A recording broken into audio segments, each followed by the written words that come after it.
Hi hello ನಮಸ್ಕಾರ.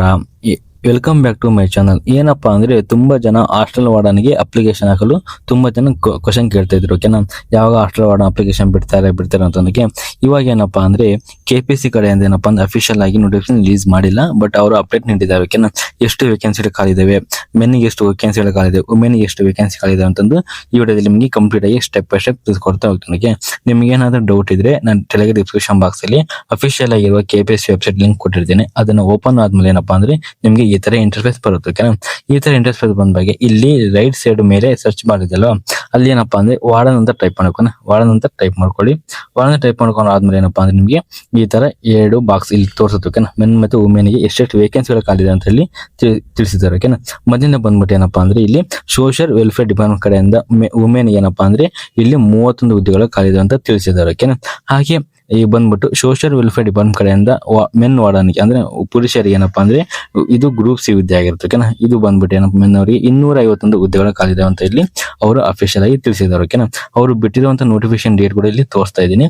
12/6/2026 ಅಂದ್ರೆ ಇದೇ ಜೂನ್ ಮಂತ್ ಅಲ್ಲಿ 12ನೇ ತಾರೀಕು ನಿಮಗೆ ಈ ನೋಟಿಫಿಕೇಶನ್ ರಿಲೀಸ್ ಮಾಡಿದ್ದಾರೆ. ಓಕೆನಾ, ಇದನ್ನು ಅಪ್ಲಿಕೇಶನ್ ಹಾಕಲು ಇನ್ನೊಂದು ವಾರ ಇಲ್ಲ 15 ದಿನ ಒಳಗೆ ಏನಪ್ಪಾ ಅಂದ್ರೆ ಕಂಪ್ಲೀಟ್ ಆಗಿ ನೋಟಿಫಿಕೇಶನ್ ರಿಲೀಸ್ ಮಾಡ್ತಾರೆ. ಅದು ಅಫಿಷಿಯಲ್ ನೋಟಿಫಿಕೇಶನ್ ರಿಲೀಸ್ ಮಾಡಿದಾಗೆ ನಿಮ್ಗೆ ಕಂಪ್ಲೀಟ್ ಆಗಿ ಯಾವ ತರ ಅಪ್ಲೈ ಮಾಡೋಂತ ನಿಮ್ಗೆ ಕಂಪ್ಲೀಟ್ ಆಗಿ ಆ ವಿಡಿಯೋದಲ್ಲಿ ತಿಳಿಸ್ಕೊಡ್ತಾ ಹೋಗ್ತೇನೆ. ಓಕೆನಾ, ಇವಾಗ ಈ ವಿಡಿಯೋದ ನೀವೇನಾದ್ರು ಅಪ್ಲೈ ಮಾಡಕಪ್ಪ ಅಂದ್ರೆ ಯಾವ ತರ ಪ್ರಿಪರೇಷನ್ ಮಾಡಬೇಕು, ನಮ್ಮ ಎಜುಕೇಶನ್ ಕ್ವಾಲಿಫಿಕೇಶನ್ ಏನಾಗಿರ್ಬೇಕು ಅಂತ ಕಂಪ್ಲೀಟ್ ಆಗಿ ವಿಡಿಯೋದಲ್ಲಿ ನಿಮ್ಗೆ ಮಾಹಿತಿನ ನೀಡ್ತಾ ಹೋಗ್ತೇನೆ. ಓಕೆನಾ, ಹಾಗಾಗಿ ನನ್ನ ಚಾನಲ್ ಯಾರು ಸಬ್ಸ್ಕ್ರೈಬ್ ಮಾಡಿಲ್ಲ ಈ ಕೂಡ ಸಬ್ಸ್ಕ್ರೈಬ್ ಮಾಡ್ಕೊಳ್ಳಿ, ಲೈಕ್ ಮಾಡಿ, ಕಮೆಂಟ್ ಮಾಡಿ, ಹಾಗೆ ಶೇರ್ ಮಾಡ್ತಾ ಹೋಗಿ. ಹಾಗೆ ನಿಮ್ಗೆ ಏನಾದ್ರು ಡೌಟ್ ಇದ್ರೆ ಕಮೆಂಟ್ ಬಾಕ್ಸ್ ಅಲ್ಲಿ ಕಮೆಂಟ್ ಮಾಡ್ತಾ ಹೋಗಿ. ಓಕೆ, ಇವಾಗ ಈ ರಾಷ್ಟ್ರ ವಾರ್ಡನ್ ಬಗ್ಗೆ ಮಾಹಿತಿನ ಕಂಪ್ಲೀಟ್ ಆಗಿ ನಿಮಗೆ ತಿಳಿಸ್ಕೊಡ್ತಾ ಹೋಗ್ತೀನಿ. ಓಕೆ, ನಾನು ಹೇಳಿದ ಹಾಗೆ ಮೊದಲಿಂದ ಏನಪ್ಪಾ ಅಂದ್ರೆ ಇದು ಹಾಸ್ಟೆಲ್ ವಾರ್ಡನ್ ಅಪ್ಲಿಕೇಶನ್ ಬಿಡೋದು ಯಾವಾಗ KPC ಕಡೆಯಿಂದ ಏನಪ್ಪಾ ನಮಗೆ ಅಫಿಷಿಯಲ್ ಆಗಿ ಏನಪ್ಪಾ ಅಂದ್ರೆ ಸಮಾಜ ಕಲ್ಯಾಣ ಇಲಾಖೆ ಕಡೆಯಿಂದ ಏನಪ್ಪಾ ಅಂದ್ರೆ ನೋಟಿಫಿಕೇಶನ್ ರಿಲೀಸ್ ಆಗುತ್ತೆ. ಇದು ಬಂದು ಏನಪ್ಪಾ ಅಂದ್ರೆ ಇದು ಒಂದು ಮಾಹಿತಿ ನಿಮಗೆ ಗೊತ್ತಾಯ್ತು. ಓಕೆನಾ, ಏನಪ್ಪಾ ಅಂದ್ರೆ ಹಾಸ್ಟೆಲ್ ಪುರುಷ ಮತ್ತು ಮಹಿಳೆ ಏನಪ್ಪಾ ಅಂದ್ರೆ ಹುದ್ದೆಗಳಿಲ್ಲ ನೇಮಕಾತಿ ಮಾಡಲು ನಿಮಗೆ ಇನ್ನೊಂದು 10-15 ದಿನ ಕಂಪ್ಲೀಟ್ ಆಗಿ ನೋಟಿಫಿಕೇಶನ್ ಕಂಪ್ಲೀಟ್ ಆಗಿ ಬಿಡ್ತಾ ಹೋಗ್ತಾರೆ. ಓಕೆ, ಇಲಾಖೆ ಬಂದ್ಬಿಟ್ಟು ಏನಪ್ಪಾ ಅಂದ್ರೆ ಸೋಷಿಯಲ್ ವೆಲ್ಫೇರ್ ಡಿಪಾರ್ಟ್ಮೆಂಟ್ ಕಡೆಯಿಂದ ಒಂದು ಇಲಾಖೆ ಐತೆ. ಈ ಇಲಾಖೆ ಕಡೆಯಿಂದ ಏನಪ್ಪಾ ಅಂದ್ರೆ ವುಮೆನ್ ಮತ್ತು ಮೆನ್ ಹುದ್ದೆಗೆ ವಾರ್ಡನ್ ಹುದ್ದೆಗೆ ಇಲ್ಲಿ ಕಾಲ್ಫಾರ್ಮ್ ಮಾಡ್ತಾರೆ. ಓಕೆ, ಇದು ಬಂದ್ಬಿಟ್ಟು ಏನಪ್ಪಾ ಅಂದ್ರೆ ಗ್ರೂಪ್ ಸಿ ಹುದ್ದೆ ಆಗಿರುತ್ತೆ. ಓಕೆನಾ, ಇದು ಯಾವ ತರ ಗ್ರೂಪ್ ಎ ಹುದ್ದೆ ಆಗಿರಲ್ಲ. ಇದು ಬಂದ್ಬಿಟ್ಟು ಏನಪ್ಪಾ ಮಿಡಲ್ ಅಲ್ಲಿ ಗ್ರೂಪ್ ಸಿ ಹುದ್ದೆ ಆಗಿರುತ್ತೆ. ಹಾಸ್ಟೆಲ್ ವಾರ್ಡನ್ ಬಂದ್ಬಿಟ್ಟು ತುಂಬಾ ಜನಕ್ಕೆ ಏನಪ್ಪಾ ಅಂದ್ರೆ ಹಾಸ್ಟೆಲ್ ಹುದ್ದೆಗೆ ಅಪ್ಲೈ ಮಾಡೋಕೆ ಆಸೆ ಇರುತ್ತೆ. ಹಾಗೆ ನಿಮಗೆ ಇಂಟ್ರೆಸ್ಟ್ ಇದ್ರೆ ಆರಾಮಾಗಿ ಈ ಜಾಬ್ಗೆ ಅಪ್ಲೈ ಮಾಡಬಹುದು. ಇದು ಅಪ್ಡೇಟ್ ಬೇಕಪ್ಪ ನನ್ನ ಚಾನಲ್ ಸಬ್ಸ್ಕ್ರೈಬ್ ಮಾಡ್ಕೊಂಡಿರಿ. ನಾ ಯಾವಾಗ ನೋಟಿಫಿಕೇಶನ್ ರಿಲೀಸ್ ಮಾಡಿದಾಗ ನೀವು ಕಂಪ್ಲೀಟ್ ಆಗಿ ಅದ್ರ ಬಗ್ಗೆ ಮಾಹಿತಿನ ಕೊಡ್ತಾ ಹೋಗ್ತೇನೆ. ಓಕೆ, ಟೋಟಲ್ ಆಗಿ ನೋಡೋದಾದ್ರೆ ಎಷ್ಟು ಹುದ್ದೆಗಳು ಖಾಲಿದೆ ಅಂತ ನೋಡ್ತಾ ಹೋಗೋಣ. ಮೊದಲನೇ ಬಂದ್ಬಿಟ್ಟು ಏನೋ ಪುರುಷ ವಾರ್ಡನ್ಗೆ ಏನಪ್ಪಾ ಅಂದ್ರೆ 251 ಹುದ್ದೆಗಳು ಖಾಲಿದೆ ಅಂತ ತಿಳಿಸಿದ್ದಾರೆ. ಹಾಗೆ ವಾರ್ಡನ್ ಮಹಿಳೆ ಹುದ್ದೆಗಳಿಗೆ ಏನಪ್ಪಾ 31 ಹುದ್ದೆಗಳು ಇಲ್ಲಿ ಖಾಲಿದೆ ಅಂತ ಇಲ್ಲಿ ಅವರು ತಿಳಿಸಿದ್ದಾರೆ. ಓಕೆನಾ, ಟೋಟಲ್ ಆಗಿ ಎಷ್ಟು ಹುದ್ದೆಗಳು ಖಾಲಿದಪ್ಪ ಅಂದ್ರೆ ಟೋಟಲ್ ಆಗಿ 282 ಹುದ್ದೆಗಳು ಇಲ್ಲಿ ಖಾಲಿದೆ ಅಂತ ತಿಳಿಸಿದ್ದಾರೆ. ಓಕೆ, ಅದಾದ್ಮೇಲೆ ಅಧಿಕೃತವಾಗಿ ಏನಪ್ಪಾ ಅಂದ್ರೆ ಪ್ರಸ್ತಾವನೆ ನೀಡಿದ ದಿನಾಂಕ ಯಾವಾಗಪ್ಪ ಅಂದ್ರೆ ನಾ ಅವಾಗ ನಿಮಗೆ ತಿಳಿಸಿದ ಹಾಗೆ 12/6/2026ನೇ ತಾರೀಕು ಏನಪ್ಪಾ ನಿಮಗೆ ಪ್ರಸ್ತಾವನೆ ನೀಡಿದ್ದಾರೆ. ಓಕೆ, ಟೋಟಲ್ ಆಗಿ ಏನಪ್ಪಾ ಅಂದ್ರೆ 282 ಹುದ್ದೆಗಳು ಖಾಲಿದಾವೆ. ಮುಂದೆ ಏನಪ್ಪಾ ಅಂದ್ರೆ ಜಾಸ್ತಿನೂ ಆಗ್ಬೋದು, ಆಗ್ತಾನೆ ಇರಬಹುದು. ಮಿನಿ ಕಂಪಲ್ಸರಿ ಏನಪ್ಪಾ 282 ಹುದ್ದೆಗಳಂತ ಖಾಲಿ ಇದ್ದೇ ಇರ್ತವೆ. ಓಕೆ, ಹಾಗೆ ನೆಕ್ಸ್ಟ್ ಬಂದ್ಬಿಟ್ಟು ಏನಪ್ಪಾ ಅಂದ್ರೆ ಇದರ ಹುದ್ದೆಗಳ ಕರ್ತವ್ಯ ಯಾವ ತರ ಇರುತ್ತೆ ನೋಡೋದಾದ್ರೆ ಫಸ್ಟ್ನೇದ ಬಂದ್ಬಿಟ್ಟು ಏನಪ್ಪಾ ಅಂದ್ರೆ ಮಹಿಳೆ ಆಗಲಿ ಪುರುಷ ವಾರ್ಡನ್ಗಳಾಗಿ ಮೊದಲಿಂದ ಬಂದ್ಬಿಟ್ಟು ನೀವೇನೋ ವಾರ್ಡನ್ ಆದ್ರೆ ವಿದ್ಯಾರ್ಥಿಗಳು ಏನಪ್ಪಾ ಅಂದ್ರೆ ವಸತಿ ನಿಲಯನ್ನ ನೋಡ್ಕೋಬೇಕು. ಹಾಗೆ ನೆಕ್ಸ್ಟ್ ಬಂದ್ಬಿಟ್ಟು ಏನಪ್ಪಾ ಅಂದ್ರೆ ವಿದ್ಯಾರ್ಥಿಗಳ ಹಾಜರಾತಿ ನೋಡ್ಕೋಬೇಕು. ಹಾಗೆ ನೆಕ್ಸ್ಟ್ ಬಂದ್ಬಿಟ್ಟು ಏನಪ್ಪಾ ಅಂದ್ರೆ ಡಿಸಿಪ್ಲಿನ್ ಕಾಪಾಡಬೇಕಂತ ನಿಮ್ಗೆ ಇಲ್ಲಿ ಏನಪ್ಪಾ ಅಂದ್ರೆ ಕನ್ನಡ ಕರ್ತವ್ಯ ಇರ್ತಾವೆ. ಓಕೆ, ನೀವು ಜಾಬ್ ಆದ್ಮೇಲೆ ನಿಮ್ಗೆ ಇದನ್ನೆಲ್ಲ ನಿಮಗೆ ಕಂಪ್ಲೀಟ್ ಆಗಿ ತಿಳಿಸ್ಕೊಡ್ತಾ ಹೋಗ್ತಾರೆ. ಓಕೆ, ನೆಕ್ಸ್ಟ್ ಬಂದ್ಬಿಟ್ಟು ಏನಪ್ಪಾ ಇಲ್ಲಿ ಆಹಾರ ಬಗ್ಗೆ ವಸತಿ ಬಗ್ಗೆ ಏನಪ್ಪಾ ನೋಡ್ಕೊಳ್ಳೋದು, ವಿದ್ಯಾರ್ಥಿಗಳ ಸಂಸ್ಥೆಯನ್ನು ಏನಪ್ಪಾ ನೋಡ್ಕೊಳ್ಳೋದು, ಆಮೇಲೆ ಇಲಾಖೆ ವರದಿ ಸಲ್ಲಿಸುವುದು, ಹಾಸ್ಟೆಲ್ ಬಗ್ಗೆ ಮಾಹಿತಿ ನೀಡ್ತಾ ಹೋಗ್ಬೇಕು. ಓಕೆ, ನೆಕ್ಸ್ಟ್ ಬಂದ್ಬಿಟ್ಟು ಏನಪ್ಪಾ ಅಂದ್ರೆ ಇದಕ್ಕೆ ಅಪ್ಲೈ ಮಾಡಕಪ್ಪ ಅಂದ್ರೆ ಎಜುಕೇಶನ್ ಕ್ವಾಲಿಫಿಕೇಶನ್ ಏನಾಗಿರ್ಬೇಕಪ್ಪ ಅಂದ್ರೆ ನೀವು ಯಾವುದೇ ಒಂದು ಯೂನಿವರ್ಸಿಟಿ ಕಡೆಯಿಂದ ಏನಪ್ಪಾ ಅಂದ್ರೆ ಡಿಗ್ರಿ ಪಾಸ್ ಆದ್ರೆ ಅಪ್ಲೈ ಮಾಡಬಹುದು. ಅದ್ರ ಜೊತೆಗೆ ಏನಪ್ಪಾ ಅಂದ್ರೆ PUC ಪಾಸ್ ಆದ್ರೆ ಅಪ್ಲೈ ಮಾಡೋದು ಅಂದಿದ್ದಾರೆ. ಬಟ್ ಕನ್ಫರ್ಮ್ ಆಗಿ ಇದು ಏನಪ್ಪಾ ಅಂದ್ರೆ ಅಫಿಷಿಯಲ್ ನೋಟಿಫಿಕೇಶನ್ ರಿಲೀಸ್ ಮಾಡಿದ್ರೆ ಬಟ್ ಏನಪ್ಪಾ ಅಂದ್ರೆ ನಿಮ್ಗೆ ಕಂಪಲ್ಸರಿ ಯಾವುದೋ ಒಂದು ಯೂನಿವರ್ಸಿಟಿ ಕಡೆಯಿಂದ ಡಿಗ್ರಿ ಪಾಸ್ ಆದ್ರೆ ಇದಕ್ಕೆ ಅಪ್ಲೈ ಮಾಡಕ್ಕೆ ಎಲಿಜಿಬಲ್ ಇರ್ತೀರ. ಬಟ್ PUC ಮಾಡಿದ್ರು ಆ ಅಪ್ಲಿಕೇಶನ್ ಹಾಕ್ಬೇಕಾ ಇಲ್ಲ ಅಂತ ಇನ್ನೊಂದು ಡೌಟ್ ಒಳಗೆ ಇದೆ. ಓಕೆ, ಅದರ ಜೊತೆಗೆ ಏನಪ್ಪಾ ಅಂದ್ರೆ BEd ಮಾಡಿದ್ರು ಕೂಡ ನೀವು ಇದಕ್ಕೆ ಅಪ್ಲೈ ಮಾಡಕ್ಕೆ ಎಲಿಜಿಬಲ್ ಇರ್ತೀರ. ಓಕೆ, ಡಿಗ್ರಿ ಮಾಡಿದ್ರೆ ಅಪ್ಲೈ ಮಾಡಬಹುದು, ಹಾಗೆ BEd ಮಾಡಿದ್ರು ಅಪ್ಲೈ ಮಾಡಬಹುದು. ಬಟ್ PUC ಅವರಿಗೆ ಅಫಿಷಿಯಲ್ ನೋಟಿಫಿಕೇಶನ್ ರಿಲೀಸ್ ಬಂದಾಗ ನಿಮಗೆ ಕಂಪ್ಲೀಟ್ ಆಗಿ ನಿಮಗೆ ತಿಳಿಸ್ಕೊಡ್ತಾ ಹೋಗ್ತೀನಿ. ಓಕೆ, ಹಾಗೆ ನೆಕ್ಸ್ಟ್ ಬಂದ್ಬಿಟ್ಟು ಏನಪ್ಪಾ ಅಂದ್ರೆ ಇದು ಲ್ಯಾಂಗ್ವೇಜ್ ಕೂಡ ಇಲ್ಲಿ ತಿಳಿಸಿದ್ದಾರೆ. ಓಕೆ, ಏನ್ ತಿಳಿಸಿದಾರಪ್ಪ ಅಂದ್ರೆ ಇಲ್ಲಿ ಅಭ್ಯರ್ಥಿಗೂ ಕೆಳಗಿನ ಯಾವುದಾದ್ರೂ ಮೂಲಕ ಕನ್ನಡ ಜ್ಞಾನ ಹೊಂದಿರಬೇಕು. ಅಂದ್ರೆ ನೀವು ಯಾವುದೇ ಒಂದು ಏನಪ್ಪಾ ಎಸ್ ಎಲ್ ಸಿ ಒಳಗೆ ಕನ್ನಡ ಓದಿದ್ರೆ ನಡೆಯುತ್ತೆ, ಪಿ ಯು ಸಿ ಒಳಗೆ ಕನ್ನಡ ಓದಿದ್ರೆ ನಡೆಯುತ್ತೆ. ಯಾವುದೇ ಒಂದು S L C, P U C, degree ಒಳಗೆ ನೀವು ಕನ್ನಡ ಭಾಷೆ ಓದಿರ್ಬೇಕು. ಕಂಪಲ್ಸರಿ ಓದಿದ್ರೆ ಮಾತ್ರ ಏನಪ್ಪಾ ಅಂದ್ರೆ ಈ ಜಾಬ್ ನೀವು ಅಪ್ಲೈ ಮಾಡಕ್ಕೆ ಎಲಿಜಿಬಲ್ ಇರ್ತೀರ. ಓಕೆ, ಹಾಗಾಗಿ ಯಾವುದೇ ಒಂದು almost Kannada S L C ಒಳಗಿದ್ದಾಗ ನೀವೆಲ್ಲ ಈಗ ಕನ್ನಡ ಓದಿರ್ತೀರ. ಓಕೆ, ಹಾಗಾಗಿ ನೀವು ಎಲಿಜಿಬಲ್ ಇದ್ದೇ ಇರ್ತೀರ. ಓಕೆ, ಇದಕ್ಕೆ ಅಪ್ಲೈ ಮಾಡಕಪ್ಪ ಅಂದ್ರೆ ವಯೋಮಿತಿ ನೋಡ್ತಾ ಹೋಗೋಣ, ಎಷ್ಟೆಷ್ಟು ಏಜ್ ಲಿಮಿಟ್ ಇದೆ ಅಂತ ಇಲ್ಲಿ ನಾವು ನೋಡ್ತಾ ಹೋಗೋಣ. ಓಕೆ, ನಮ್ಮ ಮೊದಲಿಂದ ಬಂದ್ಬಿಟ್ಟು ವಯೋಮಿತಿ ಈಗ ತೋರಿಸ್ತಾ ಹೋಗ್ತೇನೆ. ಏನಪ್ಪಾ ಅಂದ್ರೆ ಸಾಮಾನ್ಯವಾದ ಜನರ ಕೆಟಗರಿ ಏನಪ್ಪಾ ಅಂದ್ರೆ 18 ವರ್ಷದಿಂದ 35 ವರ್ಷ ಒಳಗೆ ವಯೋಮಿತಿ ಒಳಗಿದ್ದರೆ ಅಪ್ಲೈ ಮಾಡಬಹುದು. ಹಾಗೆ 2A, 3A, 3B, 3B ಅವರು ಏನಪ್ಪಾ ಅಂದ್ರೆ ಇಲ್ಲಿ 38 ವರ್ಷ ಒಳಗಿದ್ದರೆ ಕೂಡ ಅಪ್ಲೈ ಮಾಡಬಹುದು. ಹಾಗೆ SC/ST ಕ್ಯಾಂಡಿಡೇಟ್ ಏನಪ್ಪಾ ಅಂದ್ರೆ 18 ವರ್ಷದಿಂದ 40 ವರ್ಷ ಒಳಗಿದ್ದರೆ ಎಲ್ಲ ಕೂಡ ಈ ಜಾಬ್ ಅಪ್ಲೈ ಮಾಡಕ್ಕೆ ನೀವು ಎಲಿಜಿಬಲ್ ಇರ್ತೀರಾ. ಹಾಗೆ ನೆಕ್ಸ್ಟ್ ಬಂದ್ಬಿಟ್ಟು ಏನಪ್ಪಾ ಅಂದ್ರೆ ವಯೋಮಿತಿ ಸಡಿಲಿಕೆ ನೋಡ್ತಾ ಹೋಗೋಣ. ಯಾವ ಕೆಟಗರಿ ಎಷ್ಟು ವಯೋಮಿತಿ ಸಡಿಲಿಕೆ ನೀಡಿದ್ದಾರೆ ಅಂತ ನೋಡ್ತಾ ಹೋಗೋದಾದ್ರೆ SC/ST ಕೆಟಗರಿ ಏನಪ್ಪಾ ಅಂದ್ರೆ 5 ವರ್ಷ ಏನಪ್ಪಾ ಅಂದ್ರೆ 5 ಲಕ್ಷ ನೀಡಿದ್ದಾರೆ. ಹಾಗೆ ಏನಪ್ಪಾ ಅಂದ್ರೆ 2A, 2B, 3A, 3B 3 ವರ್ಷ 7 ಲಕ್ಷ ನೀಡಿದ್ದಾರೆ. ಹಾಗೆ ಅಂದ್ರೆ ಹ್ಯಾಂಡಿಕ್ಯಾಪ್ ವಿದ್ಯಾರ್ಥಿಗಳು ಏನಪ್ಪಾ ಅಂದ್ರೆ 10 ವರ್ಷ ಇಲ್ಲಿ 7 ಲಕ್ಷ ಕನ್ಸೆಷನ್ ಮಾಡಿದ್ದಾರೆ. ಓಕೆ, ಹಾಗೆ ಏನಪ್ಪಾ ಅಂದ್ರೆ ಮಾಜಿ ಸೈನಿಕರು ಏನಪ್ಪಾ ಅಂದ್ರೆ ಅವರ ನಿಯಮಿತ ಅನುಸಾರ ಅಂದ್ರೆ ಗೌರ್ಮೆಂಟ್ ಪ್ರಕಾರ ಎಷ್ಟಿರುತ್ತೆ ಅದ್ರ ಪ್ರಕಾರ ಇಲ್ಲಿ ಅವ್ರಿಗೆ 7 ಲಕ್ಷ ಕೊಟ್ಟಿರ್ತಾರೆ. ಬಟ್ SC/ST ಕ್ಯಾಟಗರಿ ಮತ್ತು OBC ಕ್ಯಾಟಗರಿ ಏನಪ್ಪಾ ಅಂದ್ರೆ ಎಷ್ಟು ಏನಪ್ಪಾ ನಿಮಗೆ 7 ಲಕ್ಷ ಇಲ್ಲಿ ಕೊಟ್ಟಿದ್ದಾರೆ. ಓಕೆನಾ, ಇದನ್ನ ನೋಡ್ಕೊಂಡು ಕೂಡ ನೀವು ಆರಾಮಾಗಿ ಅಪ್ಲೈನ ಮಾಡ್ಬೋದು. ಅದಾದ್ಮೇಲೆ ಈ ಜಾಬ್ ನಾವು ಸೇರ್ಕೊಂಡ ಮೇಲೆ ಎಷ್ಟು ಸಂಬಳ ನೀಡ್ತಾರಪ್ಪ ಅಂದ್ರೆ ತಿಂಗಳಿಗೆ ಏನಪ್ಪಾ ಅಂದ್ರೆ ಮಾನಸಿಕ ಬಂದ್ಬಿಟ್ಟು 37,900ರಿಂದ 70,850 ರೂಪಾಯಿ ಏನಪ್ಪಾ ನಿಮಗೆ ಸ್ಯಾಲರಿ ಕೂಡ ಕೊಡ್ತಾರೆ ಅಂತ ಇಲ್ಲಿ ನಾವು ನೋಡ್ತಾ ಹೋಗ್ಬೋದು.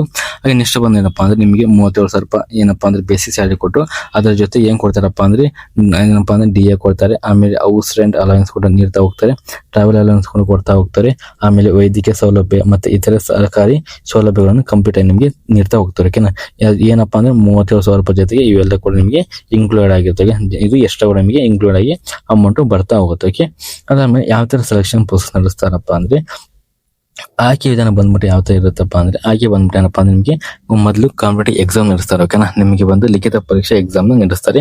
ಅದರೊಳಗೆ ಪಾಸ್ ಆದ್ಮೇಲೆ ನಿಮಗೆ ಡಾಕ್ಯುಮೆಂಟ್ ವೆರಿಫಿಕೇಶನ್ ನಡೆಸ್ತಾರೆ. ಇದು ಬಂದು ಸೆಕೆಂಡ್ ಸ್ಟೆಪ್ ಆಗುತ್ತೆ. ಥರ್ಡ್ ಸ್ಟೆಪ್ ಬಂದ್ಬಿಟ್ಟು ಏನಪ್ಪಾ ಅಂದ್ರೆ ಅಂತಿಮ ಏನಪ್ಪಾ ಅಂದ್ರೆ ಸೆಲೆಕ್ಷನ್ ಲಿಸ್ಟ್ ನ ಬಿಡ್ತಾ ಹೋಗ್ತಾರೆ. ಏನಪ್ಪಾ ನೀವು ಎಕ್ಸಾಮ್ ಬರ್ದು ಡಾಕ್ಯುಮೆಂಟ್ ವೆರಿಫಿಕೇಶನ್ ಮಾಡಿದ್ಮೇಲೆ ನಿಮ್ಗೆ ಏನಪ್ಪಾ ಅಂದ್ರೆ ಇಂಟರ್ವ್ಯೂ ಇರುತ್ತೆ ಅಂತ ಹೇಳಿದ್ದಾರೆ. ಬಟ್ ಇದು ಏನಪ್ಪಾ ಅಂದ್ರೆ ತುಂಬಾ ಕಡಿಮೆ ಸಾಧ್ಯತೆ ಒಳಗಿರುತ್ತೆ. ಓಕೆನಾ, ಇಂಟರ್ವ್ಯೂ ಇದ್ದೇ ಇರಬಹುದು, ಇಲ್ಲದೇ ಇರಬಹುದು. ಬಟ್ ಎಕ್ಸಾಮ್ ಮತ್ತೆ ಡಾಕ್ಯುಮೆಂಟ್ ವೆರಿಫಿಕೇಶನ್ ಕಂಪಲ್ಸರಿ ಇದ್ದೇ ಇರುತ್ತೆ. ಓಕೆನಾ, ನೆಕ್ಸ್ಟ್ ಬಂದ್ಬಿಟ್ಟು ಏನಪ್ಪಾ ಅಂದ್ರೆ ಪರೀಕ್ಷೆಯ ಮಾದರಿ ಯಾವ ತರ ಇರುತ್ತಪ್ಪ ನೋಡೋದಾದ್ರೆ ಪರೀಕ್ಷೆ ಬಂದ್ಬಿಟ್ಟು ಏನಪ್ಪಾ ಅಂದ್ರೆ ನಿಮಗೆ ಭಾರತ ಏನ್ ಪಾಲಿಟಿ ಇರುತ್ತೆ, ಕರ್ನಾಟಕ ಇತಿಹಾಸ, ಕರ್ನಾಟಕ ಜಿಯೋಗ್ರಫಿ, ಭಾರತ ಇತಿಹಾಸ, ವಿಜ್ಞಾನ, ಆಮೇಲೆ ಕರೆಂಟ್ ಅಫೇರ್ಸ್ ಕೂಡ ಎಲ್ಲ ಇನ್ಕ್ಲೂಡ್ ಆಗಿರುತ್ತೆ. ನೀವು ಯಾವ ತರ ಪೊಲೀಸ್ ಕಾನ್ಸ್ಟೇಬಲ್ ಮತ್ತೆ ST/FT ಓದ್ತೀರಿ ಅದೇ ತರ ಇಲ್ಲಿ ನೀವು ಈ ಸಿಲೆಬಸ್ ನ ಓದ್ತಾ ಹೋಗ್ಬೋದು. ಏನಪ್ಪಾ 100 ಅಂಕ ಇರುತ್ತೆ. ಪ್ರತಿ ಒಂದು ಪ್ರಶ್ನೆಗೆ 1 ಅಂಕ ತರ ಏನಪ್ಪಾ ಅಂದ್ರೆ 100 ಅಂಕಗಳು ಇಲ್ಲಿ ಇರ್ತಾ ಹೋಗ್ತಾವೆ. ಓಕೆ, ಅದ್ ನೆಕ್ಸ್ಟ್ ಬಂದ್ಬಿಟ್ಟು ಏನಪ್ಪಾ ಅಂದ್ರೆ ಪೇಪರ್ 2 ಇರುತ್ತೆ. ಪೇಪರ್ 2 ಯಾವ ತರ ಇರುತ್ತಪ್ಪ ಅಂದ್ರೆ ನಿಮಗೆ ಕಮ್ಯುನಿಕೇಶನ್ ಸ್ಕಿಲ್ ಅಂದ್ರೆ ಕನ್ನಡ ಏನಪ್ಪಾ ಸಾಮಾನ್ಯ ಕನ್ನಡ ಬಗ್ಗೆ ಇರುತ್ತೆ. ಆಮೇಲೆ ನೆಕ್ಸ್ಟ್ ಬಂದ್ಬಿಟ್ಟು ನಿಮಗೆ ಸಾಮಾನ್ಯ ಇಂಗ್ಲಿಷ್ ಕೂಡ ಇರುತ್ತೆ. ಆಮೇಲೆ ಕಂಪ್ಯೂಟರ್ 30 ಕ್ವಶನ್ ಗೆ ಬರ್ತಾ ಹೋಗುತ್ತೆ. ಓಕೆ, ಇದು ಟೋಟಲ್ ಬಂದ್ಬಿಟ್ಟು 100 ಕ್ವಶನ್ ಇರ್ತವೆ. ಓಕೆ, ಇದು ಬಂದ್ಬಿಟ್ಟು ಪೇಪರ್ 2 ಇರುವಂತ ಸಿಲೆಬಸ್ ಮಾಹಿತಿ ಆಗಿತ್ತು. ನೆಕ್ಸ್ಟ್ ಬಂದ್ಬಿಟ್ಟು ಏನಪ್ಪಾ ಅಂದ್ರೆ ಇಲ್ಲಿ ನೆಗೆಟಿವ್ ಈ ಜಾಬ್ ಏನಪ್ಪಾ ನೆಗೆಟಿವ್ ಮಾರ್ಕ್ಸ್ ಕೂಡ ಕಂಪಲ್ಸರಿ ಇದ್ದೇ ನೀಡಿದ್ದಾರೆ.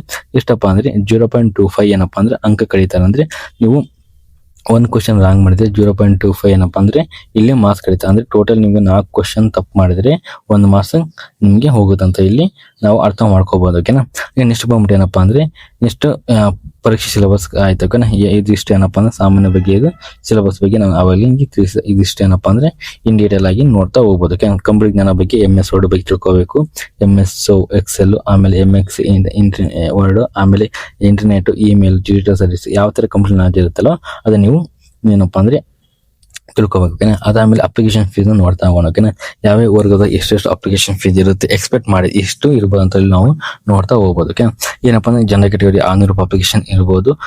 ಏನಪ್ಪಾ ಅಂದ್ರೆ 2A 2B ವಿದ್ಯಾರ್ಥಿಗಳಿಗೆ ಏನಪ್ಪಾ ಅಂದ್ರೆ 600 ರೂಪಾಯಿ ಅಪ್ಲಿಕೇಶನ್ ಇರುತ್ತೆ. ಹಾಗೆ SC/ST ಕ್ಯಾಟಗರಿ 100 ರೂಪಾಯಿ ಅಪ್ಲಿಕೇಶನ್ ಇರ್ಬೋದು ಅಂತ ನಾವು ನೋಡಿರ್ಬೋದು. ಬಟ್ ಏನಪ್ಪಾ ಅಂದ್ರೆ ಅಫಿಷಿಯಲ್ ಆಗಿರುವ ನೋಟಿಫಿಕೇಶನ್ ರಿಲೀಸ್ ಆದ್ಮೇಲೆ ಗೊತ್ತಾಗುತ್ತೆ ಎಷ್ಟು ಅಮೌಂಟ್ ಅಪ್ಲಿಕೇಶನ್ ಫೀಸ್ ಇರುತ್ತೆ ಅಂತಂದು. ಅಲ್ಲಿವರೆಗೆ ನೀವು ಏನಪ್ಪಾ ಅಂದ್ರೆ ನೀವು ಇದ್ರ ಬಗ್ಗೆ ಪ್ರಿಪರೇಷನ್ ಮಾಡ್ತಾ ಹೋಗ್ಬೋದು. ಓಕೆನಾ, ಏನೇನು ಡಾಕ್ಯುಮೆಂಟ್ ಬೇಕಪ್ಪ ಅನ್ನೋದಾದ್ರೆ SSLC ಮಾರ್ಕ್ಸ್ ಕಾರ್ಡ್ ಆಗಿರ್ಬೋದು, PUC ಮಾರ್ಕ್ಸ್ ಕಾರ್ಡ್ ಆಗಿರ್ಬೋದು, ಹಾಗೆ degree certificate, BEd certificate, Aadhaar card, caste income, rural certificate ಏನಪ್ಪಾ ಅಂದ್ರೆ ಇವೆಲ್ಲ ಡಾಕ್ಯುಮೆಂಟ್ ಮಾತ್ರ ಇರಬೇಕು. ನೆಕ್ಸ್ಟ್ ಬಂದ್ಬಿಟ್ಟು ಏನಪ್ಪಾ ಅಂದ್ರೆ ಮೀಸಲಾತಿ ಕೂಡ ಇರುತ್ತೆ. ಓಕೆನಾ, SC/ST ಕ್ಯಾಟಗರಿ ಏನಪ್ಪಾ ಅಂದ್ರೆ ಮೀಸಲಾತಿ ಕೂಡ ಕಂಪಲ್ಸರಿ ಇದ್ದೇ ಇರುತ್ತೆ. ಅದ್ರ ಬಗ್ಗೆ ನೀವು ವರಿ ಮಾಡೋ ಅವಶ್ಯಕತೆ ಇರೋದಿಲ್ಲ. ಓಕೆ, ನೆಕ್ಸ್ಟ್ ಬಂದ್ಬಿಟ್ಟು ಏನಪ್ಪಾ ಅಂದ್ರೆ ಪ್ರಮುಖ ಸೂಚನೆ ಬಗ್ಗೆ ನೋಡ್ತಾ ಹೋಗೋಣ. ಓಕೆನಾ, ಇದು ಬಂದ್ಬಿಟ್ಟು ಏನಪ್ಪಾ KPSC ಏನಪ್ಪಾ ಪ್ರಪೋಸಲ್ ಕೌಂಟ್ ಈಗಾಗಲೇ ಹುದ್ದೆಗಳ ಪ್ರಸ್ತಾವನೆ ಆಗಿದೆ. ಓಕೆನಾ, KPSC ಅವರು ಅಫಿಷಿಯಲ್ ಆಗಿ ಏನಪ್ಪಾ ಅಂದ್ರೆ ಹುದ್ದೆಗಳ ಪ್ರಸ್ತಾವನೆ ಮಾಡಿದ್ದಾರೆ. ಏನಪ್ಪಾ ಅಂದ್ರೆ ಅಫಿಷಿಯಲ್ ನೋಟಿಫಿಕೇಶನ್ ಏನಪ್ಪಾ ಅಂದ್ರೆ ಶೀಘ್ರವೇ ಪ್ರಕಟವಾಗುತ್ತದೆ. ಓಕೆ, ಅಫಿಷಿಯಲ್ ಏನಪ್ಪಾ ನೋಟಿಫಿಕೇಶನ್ ಶೀಘ್ರ ಅಂದ್ರೆ ಇನ್ನು ಒಂದು 1 ವಾರ ಇಲ್ಲ 2 ವೀಕ್ಸ್ ಒಳಗೆ ಏನಪ್ಪಾ ಅಂದ್ರೆ ಅಫಿಷಿಯಲ್ ನೋಟಿಫಿಕೇಶನ್ ಬಿಡ್ತಾ ಹೋಗ್ತಾರೆ. ನೆಕ್ಸ್ಟ್ ಅರ್ಜಿಯ ದಿನಾಂಕ, ಪರೀಕ್ಷಾ ದಿನಾಂಕ, ಮೀಸಲಾತಿ ಪಟ್ಟಿ ಹಾಗೂ ಜಿಲ್ಲಾವಾರು ಹುದ್ದೆಗಳ ವಿವರ ಡೀಟೇಲ್ ಆಗಿ ನೋಟಿಫಿಕೇಶನ್ ಅಲ್ಲಿ ಪ್ರಕಟ ಆಗುತ್ತೆ. ನಿಮ್ಗೆ ಏನಪ್ಪಾ ಅಂದ್ರೆ ಅರ್ಜಿ ಯಾವಾಗ ಹಾಕೋದು, ಯಾವಾಗ ಎಂಡ್ ಡೇಟು, ಎಕ್ಸಾಮ್ ಡೇಟ್ ಯಾವಾಗ, ಸಿಲೆಬಸ್ ಏನು ಅಂತ ಕಂಪ್ಲೀಟ್ ಆಗಿ ಏನಪ್ಪಾ ಅಂದ್ರೆ ನೋಟಿಫಿಕೇಶನ್ ಅಲ್ಲಿ ಕಂಪಲ್ಸರಿ ಇರುತ್ತೆ. ಅದು ನಿಮಗೆ ನೋಟಿಫಿಕೇಶನ್ ರಿಲೀಸ್ ಆದಾಗ ನೀವು ಕಂಪ್ಲೀಟ್ ಟೈಮ್ ತಿಳಿಸ್ಕೊಡ್ತಾ ಹೋಗ್ತಾನೆ. ಓಕೆ, ಅದಾದ್ಮೇಲೆ ಅರ್ಜಿ ಸಲ್ಲಿಸುವ ಮೊದಲ ಅಫಿಷಿಯಲ್ ಏನಪ್ಪಾ ಅಂದ್ರೆ ವೆಬ್ಸೈಟ್ ಕೂಡ ಏನಪ್ಪಾ ಅಂದ್ರೆ ನೋಟಿಫಿಕೇಶನ್ ಅನ್ನು ಖಂಡವಾಗಿ ಏನಪ್ಪಾ ಅಂದ್ರೆ ನೀವು ಒನ್ ಟೈಮ್ ವೆರಿಫಿಕೇಶನ್ ಮಾಡಲೇಬೇಕು. ಓಕೆನಾ, ನೀವು ಯಾವುದೇ ಒಂದು ಅಪ್ಲಿಕೇಶನ್ ಹಾಕುವಾಗ ನೋಟಿಫಿಕೇಶನ್ ಆಗಿ ಅಫಿಷಿಯಲ್ ಚೆಕ್ ಮಾಡ್ಕೊಂಡು ಅಪ್ಲಿಕೇಶನ್ ಹಾಕ್ಬೇಕು. ಓಕೆನಾ, ಇದಿಷ್ಟು ಏನಪ್ಪಾ ಅಂದ್ರೆ ಕರ್ನಾಟಕ KPSC ಕಡೆಯಿಂದ ಹಾಸ್ಟೆಲ್ ಹುದ್ದೆಗೆ ಬಿಡ್ತಾರೆ ಅಂತ ಏನಪ್ಪಾ ಅಂದ್ರೆ ಅವರು ಪ್ರಸ್ತಾವನೆ ಮಾಡಿದ್ದಾರೆ. ಈ ವಿಡಿಯೋದಲ್ಲಿ ಅದ್ರ ಬಗ್ಗೆ ಕಂಪ್ಲೀಟ್ ಆಗಿ ಮಾಹಿತಿ ಕೊಟ್ಟಿದ್ದೇನೆ. ಈ ವಿಡಿಯೋ ನಿಮಗೆ ಇಷ್ಟ ಆಗಿದ್ರೆ, ನಾನು ಕೊಡುವಂತ ಜಾಬ್ ಅಪ್ಡೇಟ್ ನಿಮಗೆ ಇಷ್ಟ ಆಗಿದೆ, ನನ್ನ ಚಾನಲ್ ಸಬ್ಸ್ಕ್ರೈಬ್ ಮಾಡ್ಕೊಳ್ಳಿ, ಲೈಕ್ ಮಾಡಿ, ಕಮೆಂಟ್ ಮಾಡಿ, ಹಾಗೆ ಶೇರ್ ಮಾಡ್ತಾ ಹೋಗಿ. ಹಾಗೆ ಇಷ್ಟೊಂದು ವಿಡಿಯೋ ನೋಡೋದಕ್ಕಾಗಿ ಧನ್ಯವಾದಗಳು.